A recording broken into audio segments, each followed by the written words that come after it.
தேற்றங்கள். Comfort, oh comfort my people, says your God. இந்த இந்த அதிகாரத்துல நாம முக்கியமா இங்க பார்க்கறது என்ன அப்படின்னா, so what is the most important thing that we are looking in this chapter is ஒரு ரெண்டு கேள்வி கேட்கப்படுது. we see two questions are being asked.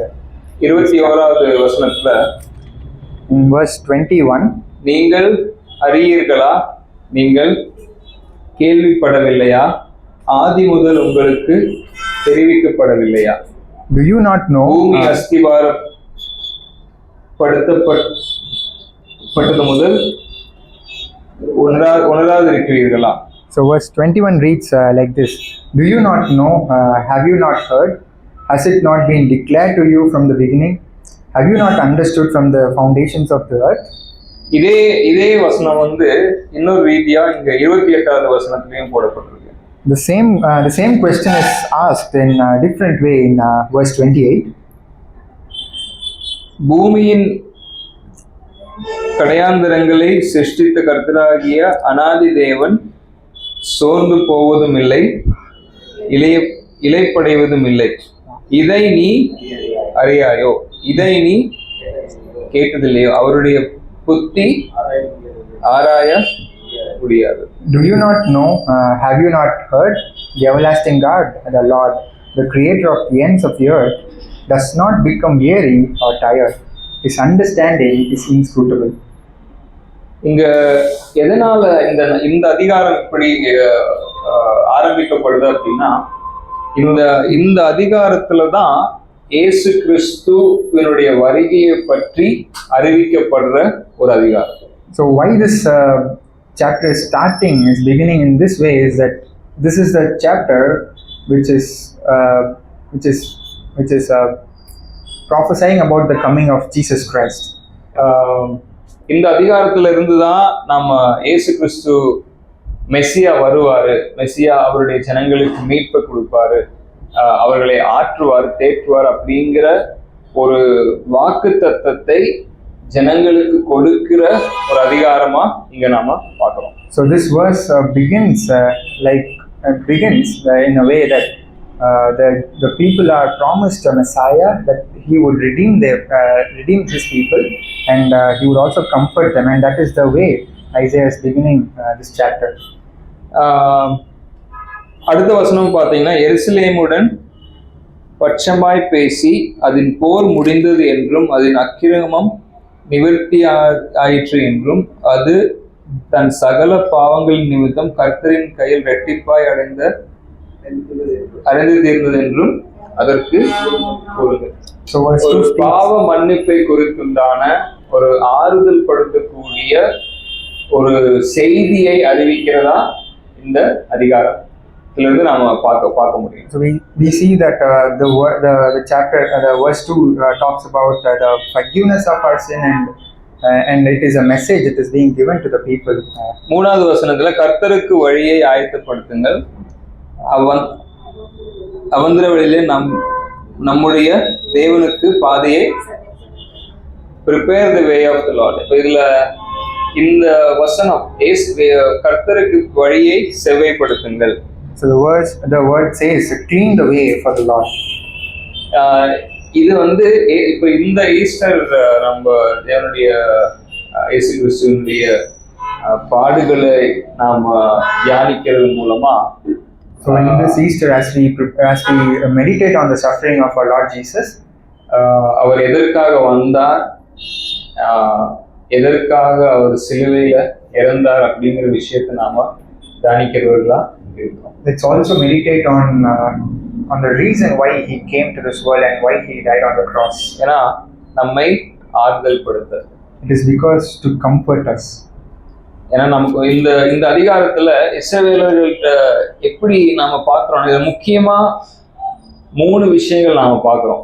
So என்ன அப்படின்னா, முதலாவது கர்த்தர் வல்லவரானவர், அவருடைய ஞானம் எல்லாவற்றுக்கும் மேலானது அப்படின்ற விஷயத்த ஏசாயா சொல்றாரு. So here we see in this chapter three things, that is, number one is God is everlasting God and his understanding is inscrutable. இங்க நீங்கள் கேட்கவில்லையா, அறியீர்களா, கேள்விப்படவில்லையா அப்படிங்கிற கேள்வி, அந்த கேள்வி கேட்கப்படுது. அதுக்கு அர்த்தம் அவங்க இது வரைக்கும் கேட்கவே இல்லைன்னு கிடையாது. So the verse 28 says, do you not know, have you not heard, doesn't mean that they have not heard about it. ஆண்டவரை குறித்து, தேவனை குறித்து, தேவனுடைய சர்வ வல்லமையை குறித்து, அவருடைய ஞானத்தை குறித்து, அவருடைய அளவில்லாத சர்வ அவரை எங்கேயும் சர்வ வியாபியா இருக்காரு, அவருடைய குணாதிசயங்களை குறித்து இஸ்ரவேல் மக்கள் கேட்டு தெரிஞ்சவங்களா இருந்தாங்க. அதை நினைவூட்டும்படியா இந்த கேள்வி கேட்கப்படுது. People of Israel know the omnipotence of God and the everlastingness of God, the omniscience of God, but even though they heard, it is written in a way to remind them about the nature and character of God. இந்த 39 அதிகாரத்துல அவங்களுடைய பாவம் எப்படி இருந்துச்சு, அவங்க எப்படி ஆண்டவரை விட்டு விலகி போனாங்க, விக்கிரகங்களுக்கு வணங்கினாங்க, எப்படி ஆண்டவர் மேல நம்பிக்கை வைக்காம திரும்பி போயிட்டாங்க, அப்படி இருக்கிற நிலைமையில அப்படி இருந்த மக்கள் கிட்ட ஆண்டவர் கொடுக்கிற இந்த வார்த்தை என்னன்றார்.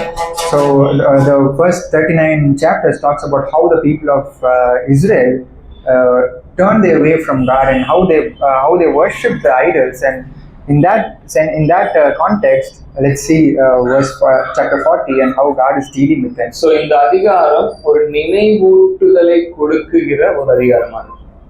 This chapter reminds the people of Israel. இங்க என்ன நினைவூட்டுதற்கு, கர்த்தரிடத்துல திரும்பி வாங்க, அவர் அவர்களை ஆறுதல் படுத்துவதா இருக்காரு. நீங்க வழி விலகி போயிருந்த நேரத்திலையும் அவர் தன்னுடைய அவரே சுவிசேஷ ரட்சிப்பை கொண்டு வந்து உங்களை ஆறுதல் படுத்துவதா இருக்காரு அப்படிங்கிற விஷயத்த நினைவூட்டுகிறவரா இருந்த அதிகாரம் இருக்கு.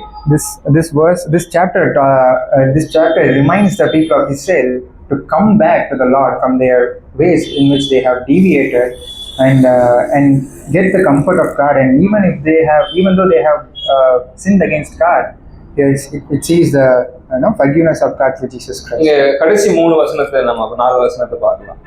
பூமியின் கடையாந்திரங்களை சிருஷ்டித்த கர்த்தரையாகிய அநாதி தேவன் சோர்ந்து போவதும் இல்லை, இளைப்படைவதும் இல்லை, இதை நீ அறியாயோ, நினைவு கூறுதல். அவங்களுக்கு தெரியலன்னு இல்லை சொல்லல, அவங்களுக்கு தெரியாதா, நீ உனக்கு பார்த்துருக்கல, தெரியும்ல, தெரியலையா அப்படின்னு ஒரு நினைவூட்டுதலின் ஒரு வசனமா இங்க இருக்கு. So verse 28 says, do you not know and have you not heard? Doesn't mean that they do not know, but it is a verse that reminds them of the everlastingness of God. And 29வது வசனம் பாருங்க. சோர்ந்து போகிறவனுக்கு அவர் பலன் கொடுத்து சத்துவம் இல்லாதவனுக்கு சத்துவத்தை பெருக பண்ணுகிறார். Verse 29 says, he gives strength to the weary, and to him who lacks might he increases power.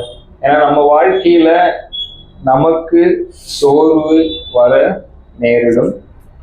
In our lives we might get weary. நம்ம பலன் இல்லாதவர்களா இருக்க கூடும். We might lack might. ஏன்னா நம்ம இந்த உலகத்தில் நாம் வாழும்போது பாவ சுபாவத்தினால அதனுடைய தாக்கத்துல, நம்முடைய பாவ சுபாவத்தினால அதனுடைய தாக்கத்தை நாம அனுபவிக்கிறோம், இல்லைன்னா மற்றவங்களுடைய பாவ சுபாவத்தினுடைய தாக்கத்தையும் நாம அனுபவிக்கிறதா இருக்கும் இல்லையா? It is because of the effect of the sin nature that is in us that is affecting us, or else the sin nature that is present in the other person that is affecting us. நாம தனிமரமா இல்ல, கரெக்டா? We are not ஏதாவது ஒரு காட்டுக்குள்ள தனியா இருக்கிறோமா? Are we standing alone? ஏதாவது ஒரு வகையில மற்ற நபர்களோட நாம ஒரு உறவுல இருக்கோம். We are dependent people, and we are in some way or the other we are related to other people. அதனால நமக்கு பிரச்சனைகள் நேரிடக்கூடும். And because of that we might lack strength and get weary. அந்த பிரச்சனைகள்னால நாம் தேவனுடைய வல்லமையை, தேவன் வல்லவராய் இருக்கிறார், நம்மை ரட்சித்திருக்கிறார், நம்மை காக்க வல்லவராய் இருக்கிறார் அப்படிங்கிற விஷயத்திலிருந்து நாம அதை மறக்கவும் கூடும். And because of that, we might also forget the love of God and the finished work of Christ, and we can get deviated in our ways. அந்த நேரத்துல நம்மள எழுப்பக்கூடிய ஒண்ணு, நீங்க கேட்டது இல்லையா, நீங்க அறியீர்களா, தெரியலையா உங்களுக்கு ஆண்டவர் உங்களை மேல அன்பா இருக்காரு. இது நமக்கு எப்படி நாம வந்து நினைவுபடுத்தப்பட வேண்டிய ஒன்றாக இருக்கு. In such a situation, and this verse 28 speaks, do you not know and have you not heard? It is like reminding us of the goodness of God. ஏன்னா அது தேவை, அந்த நினைவூட்டுதல் நமக்கு தேவை.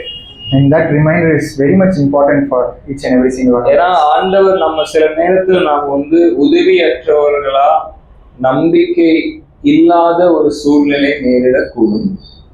Sometimes we might lack strength and we might get weary. அவ்விதமான நேரங்கள்ல நம்மை பரிசுத்தாவியானவர் மூலமா, நம்ம கூடி வர்றதன் மூலமா வசனத்தினால தேற்றப்பட்டு நாம் நினைவுபடுத்தப்படுகளா இருக்கிறோம். And in such a situation, the Holy Spirit convicts us. The Holy Spirit reminds us the word of God, and as we are getting together along as a church, and God speaks to us through the word and reminds us of His goodness. இங்க கடைசி 2-3 வசனம் பாருங்க. சோர்ந்து போகிறவனுக்கு பலன் கொடுத்து, சோர்ந்து போகவே மாட்டான்னு போடவே இல்லையே. Verse 29 doesn't say that we will never get weary, right? சோர்வு இருக்கும் நம்ம வாழ்க்கை. We will have weary, we will be weary. ஆனா நாம் அந்த சோர்வுல நாம் ஆண்டவர் செய்த காரியங்களை மறந்து நாம வந்து நம்பிக்கை அற்றவர்களா இல்லாம இருக்க தேவை இல்லை. ஏன்னா ஆண்டவர் நம் சார்பா நமக்காக இருக்காரு, அவர் நமக்கு பலன் கொடுக்கிறவரா இருக்காரு. In such a situation, we don't have to be hopeless or without knowing the finished work of God, and but we can be strengthened by God. எப்படி இந்த பலன் படுத்தப்படுதல், பலனை ஆண்டவர் எப்படி நமக்கு சத்துவப்படுத்தி நமக்கு பலனை கொடுக்கிறார் அப்படிங்கிற வார்த்தை தான் 31வது அதிகாரத்துல 31வது வசனத்துல இருக்கு. So how God strengthens us and how God increases our power is written in verse 31. எப்படி? கர்த்தருக்கு காத்திருக்கிறவர்கள். It says those who wait for the Lord. இந்த விழுந்து போன உலகில பரிசுத்தமா வாழ்வதற்கும் பூமிக்குரிய காரியங்களை நமக்கு என்ன தேவைன்னா, இந்த பூமிக்குரிய காரியங்கள்ல நாம வாழறதுக்கு நமக்கு பலன் தேவை. So in this broken world, to live godly and in this time of weariness, to get strength, we need the word of God. ஏன்னா நம்முடைய பலவீனத்தை ஆண்டவர் மேல கொடுத்துட்டு அவருடைய பலனை நாம பெற்றுக்கொள்றதுக்கு ஆண்டவர் நமக்கு ஒரு வழியை ஏற்படுத்தியிருக்கிறார். So to transfer our weariness to God and to get His strength, God has prepared us a way. அந்த பலன் படுத்தப்படுறதுக்கு நம்ம எல்லாரும் இயேசு கிறிஸ்துவண்டை நாம அழைத்து வரப்பட்டிருக்கிறோம். And we have all been brought to Jesus Christ to be strengthened by His might. கர்த்தருக்கு காத்திருக்கிறவர்களோ புது பலன் அடைந்து கழுகை போல செட்டைகளை அடித்து எழும்புவார்கள், அவர்கள் ஓடினாலும் இளைப்படையார்கள். இப்ப சுவாரஸ்யமான ஒரு விஷயம் என்னன்னா, நாம பலன் பெறறதுக்கு என்ன ஒரே ஒரு நிபந்தனை அப்படின்னா, நாம் கர்த்தருக்கு காத்திருத்தல். The only thing that God wants us to gain new strength is to wait for the Lord. அந்த ஒரு விஷயத்தை நம்ம வாழ்க்கையில சரிப்படுத்திட்டோம்னா மற்றது எல்லாமே ஆண்டவர் செவ்வையாக்குவார். If only we started waiting for the Lord, God will definitely give us new strength. ஒரே ஒரு நிபந்தனை தான். There is only one condition. என்னது? கிருபையை பெற்றுக்கொள்ளும். கிருபையை பெற்றுக்கொள்றதுக்கு நாம காத்திருக்க அவர் அண்டையில காத்திருக்கிறது, வசனத்தின் மூலமா நாம அவரை தெரிஞ்சுக்கிறது. There is only one condition to gain new strength is to wait on the Lord and to receive His நான் grace. ஒரு கேள்வி கேட்கிறேன், எது வந்து ஒரு வளர்ச்சியை ஒரு ஒரு உயர்ந்த நிலை ஒரு வளர்ச்சியை எது குறிக்குது? நான் நடந்துட்டு இருந்தேன், அதுக்கப்புறம் ஓட கத்துக்கிட்டேன், அதுக்கப்புறம் அதுதான வளர்ச்சி குறிக்குது. So generally we நான் வந்து நடக்க தேவையில்லை.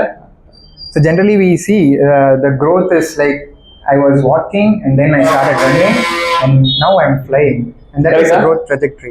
சில நேரத்தில் நாம் என்ன நினைப்போம், நல்ல சிறகு இருந்துச்சுன்னா பறந்துடலாமே, இப்ப நடந்துட்டு இருக்கேன், சிறகு இருந்திருந்தா அது வந்து ஒரு வளர்ச்சி. அந்த வளர்ச்சி நடந்தேன், ஓடுறேன், அப்புறம் பறக்கிறேன். ஆனா வசனத்துல எப்படி நம்ம என்ன போட்டிருக்கு? Reverse order. பாத்தீங்களா? Sometimes we wanted to fly, we wanted to have wings and fly like the eagle, but the verse says in a different way. And let's look at verse 31. முதல்ல என்ன போட்டிருக்கு? கழுகை போல செட்டைகளை அடித்து எழும்புவார்கள். அதுக்கப்புறம் என்ன போட்டிருக்கு? ஓடினாலும் இலைப்படையார்கள். அதுக்கப்புறம் என்ன போட்டிருக்கு? இது வளர்ச்சி மாதிரி தெரியலையே. பறந்துட்டு இருந்தேன் அப்படியே நடக்கிறேன், ஓடுறதுக்கு அப்புறம் இது வளர்ச்சி மாதிரி தெரியலையே. The verse doesn't seem like growth. யோசிச்சு பாத்தீங்களா அந்த வசனத்தை? The verse doesn't seem like growth. It says that we have wings like eagles. சொல்ற ஒவ்வொரு வார்த்தைகளும் அது என்ன ஆர்டர்ல போட்டிருக்குது, அது எல்லாமே பரிசுத்த ஆவியானவரால நிர்ணயிக்கப்பட்டது. So each and every single order that is given in the Bible is put in by the Holy Spirit. இது பறந்தார்கள், ஓடினார்கள், நடந்தார்கள், அதுதான் வளர்ச்சி. Even this order that we have wings and then we started running and then we started walking, this is the ஏன்னா இந்த மூணு நிலையிலுமே நமக்கு என்ன தேவை? அவருடைய பலன், நமக்கு புது பலன் நமக்கு தேவை. In all these three stages we need His renewing strength. சில இது எதை குறிக்குன்னா, சில நம்ம ரோமர் 8வது அதிகாரத்துல ஆவியின் பிரமாணம், மாம்சத்தின் பிரமாணம் இருக்கு இல்லையா? ஆவியின் பிரமாணம் என்னன்னா, நம்மை கீழே இழுக்கிற அந்த மாம்சத்தின் பிரமாணங்களினுடைய தாக்கத்திலிருந்து நாம அதுல விடுதலைப்பட்டு மேலாக பரப்புது. ஒரு கழுகு in Romans 8 it talks about two law, the law of the spirit and the law of the flesh, and as the law of the flesh is pulling us down, we take the law of the spirit and we started flying like an eagle. இது என்னது? இதுக்கு என்ன சொல்லுவோம் பிசிக்ஸ்ல? புவியீர்ப்பு விசை. கரெக்டா? We all know gravity. இந்த பேனாவுக்கு சிறகு இருந்துச்சுன்னா என்ன பண்ணும்? இது கீழே இழுக்கிறதா இருக்கு, ஆனா கீழே இழுத்தாலும் அந்த கீழே இழுக்கிற சக்திக்கு மாறா என்ன பண்ணுது? இது பறக்கும். இதுதான் கழுகுனுடைய தாக்க என்ன? அந்த ஒரு புவியீர்ப்பு விசை கீழே, அதுக்கு மேல அது அந்த தாக்கத்துல வீழாம என்ன பண்ணுது? அது மேல பறக்குது. So we see eagle flying high on the air. It goes away from the influence of the gravitational force, right? So சில நேரத்துல சில விஷயங்கள்ல நாம மாம்சத்தினுடைய தாக்கத்துல விழாம நாம உயர்ந்து பார்க்கிறவங்களா இருக்கும் நம்ம வாழ்க்கையில. Sometimes we are not pulled down by the law of the flesh and we are flying with the law of the spirit. நாம அப்படி அந்த மாம்சத்தினுடைய தாக்கத்திலிருந்து மாம்சமான காரியங்களை அதுல விழுந்து போகாம அதுல உயர்ந்து பறக்கிறது அப்படின்றது அதுதான் என்ன நம்ம சொல்லலாம் ஆவியின் பிரமாணம். So without falling for the law of the flesh, we are flying like an eagle in the law of the spirit, and that is what it is written here. கழுகை போல செட்டைகளை எடுத்து எழும்புவார்கள், அவர்கள் ஓடினாலும். இப்ப சில நேரத்துல நாம சில விஷயங்கள்ல சில சூழ்நிலைகளை நாம ரொம்ப அவசரமா நாம சில காரியங்களை செய்ய வேண்டியதா இருக்கும். எதேச்சியா சில காரியங்கள் நடக்கும் போது அதுக்கு நமக்கு என்ன தேவை? பலன் தேவை. So sometimes we need to have strength to run quickly and take some quick immediate actions, immediate decisions. We need to take immediate decisions. நான் அந்த நேரத்துல அப்படி இருந்திருக்கேன் உங்களுக்கு மெதுவா எந்த பிரச்சனையும் இல்லாம போயிட்டு நம்ம வாழ்க்கை போயிட்டு இருக்கோம். ஆனா திடீர்னு ஒரு இடத்துல நமக்கு வந்து இந்த இடத்துல ஒரு முடிவு எடுக்கணும், ஒரு திடீர்னு ஒரு இடத்துல நமக்கு வந்து ஐயோ நான் இப்படி பலன் இல்லாம சோர்வடைகிற ஒரு நிலை இருக்கலாம். So there comes certain situations in which we have to take quick decisions and we have to run. அந்த நேரத்தில் நமக்கு என்ன தேவை? இந்த புது பலன் தேவை. Even in that situation we need this increasing power. நடந்தாலும் சோர்ந்து போகார்கள். It says they will walk. நடக்கிறதுனா நாம தினசரி நாம நம்முடைய வாழ்க்கை நாம எழுந்திருக்கிறோம், உறவுகள் இருக்கு, நம்ம தேவனுடைய சமூகத்துல நம்ம பலன் அடையிறது, நம்ம சிலவங்களை மன்னிக்க வேண்டியது இருக்கும், நம்ம சிந்தையை வந்து நாம புதிதாக்கப்படணும். இது வந்து தினசரி வாழ்க்கை, மெதுவா போற தினசரி வாழ்க்கை. வேலை இடத்துல the last part of verse 31 talks about our day-to-day life in which we need to be renewed in our mind, we need to forgive someone, and in that place we need the strength of God. திடீர்னு ஒரு சிந்தனை வருது, அந்த சிந்தனை நாம வந்து தேவனுடைய வார்த்தைக்கு அப்பாற்பட்டு மேலே உயர்த்துகிற சிந்தனைகளா இருக்கு. அதுக்கு நமக்கு என்ன தேவை? அதை தேவனுடைய வார்த்தைக்கு கீழ்ப்படுத்தலுக்குள்ள நாம கொண்டு வர நமக்கு என்ன தேவை? பலன் தேவை. Sometimes we get projections in our mind and that lifts us up itself against the truth of God, and we need strength to bring it under the subjection of the word of God. நான் ரட்சிக்கப்பட்ட நேரத்துல நம்ம வந்து ரொம்ப உற்சாகமா நம்ம வந்து மிதக்கிறவங்களா இருப்போம், ஆவியில அந்தரங்கத்துல மிதக்கிறவங்களா அப்படியே பறக்கிற மாதிரி இருக்கும். So the moment we get saved, it feels like as if we are flying like the eagle in the top of the atmosphere. ரட்சிப்பை பத்தி யோசிக்கும் போது பரலோகத்துக்கு போற ஆண்டவர் என்ன ரட்சித்தார், என்னுடைய பாவங்களை எல்லாம் மன்னிச்சிட்டாரு அப்படிங்கிற அப்படியே மிதக்கிற மாதிரி இருக்கும், அப்படியே பறக்கிற மாதிரி இருக்கும். கரெக்டா? As we think about our salvation, அதுதான் நமக்கு வந்து ஒரு நம்ம அப்படிதான் நினைக்கிறோம். அது நம்ம as we think about our salvation, we start thinking, oh, God has saved me and we are on a very high position. அது எங்க சொல்லப்பட்டிருக்கு பாருங்க, சங்கீதம் 126 வாங்க. So let's turn to Psalm 126.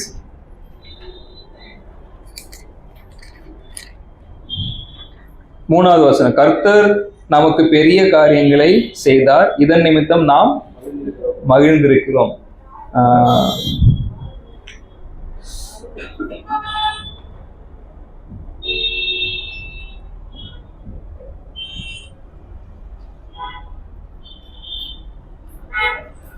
Zion சிறையிருப்பை கர்த்தர் திருப்பும் போது சொப்பனம் காண்கிறவர்களை போல இருந்தோம். ஆண்டவர் அவங்களை சிறையிருப்பு மாத்திர போது அவங்க என்ன இது நடக்க முடியுமா, நடந்திருக்கா, அப்படியே மிதக்கிற ஒரு அனுபவம் இல்லையா? ஆண்டவர் நான் ரட்சிக்கப்பட்டுட்டேன்னா, பாவங்கள் மன்னிக்கப்பட்டுருச்சு அப்படிங்கும் போது என்னது? உயர பறக்கிற ஒரு அனுபவம். அது வந்து ரட்சிப்பினுடைய ஒரு சந்தோஷம். So the Psalm 126 chapter verse 1 says, when the Lord brought back the captive ones of Zion, we were like those who dream. It was like a dream and we were saved and our sins are forgiven. நம்முடைய கிறிஸ்தவ வாழ்க்கையில நாம வளர்ற வாழ்க்கையில நமக்கு என்ன தேவை? பலன் தேவை. அது சில நேரத்தில் நாம ஓடுறவங்களா இருக்கோம், ஆனா அதுக்கும் கீழே அதுக்கப்புறம் அடுத்த வளர்ச்சி என்னது? நாம தினசரி வாழ்க்கையில நடக்கிறவங்களா இருக்கும். But as we grow in our Christian faith, we are the next stage. The second stage is we start running, and the third stage is that we are walking in our day-to-day life. ஏன்னா இந்த மூணு நிலையிலுமே நமக்கு என்ன தேவை? அவருடைய புது பலன் நமக்கு தேவை. And in all these three stages, we need this increasing power for us to stand.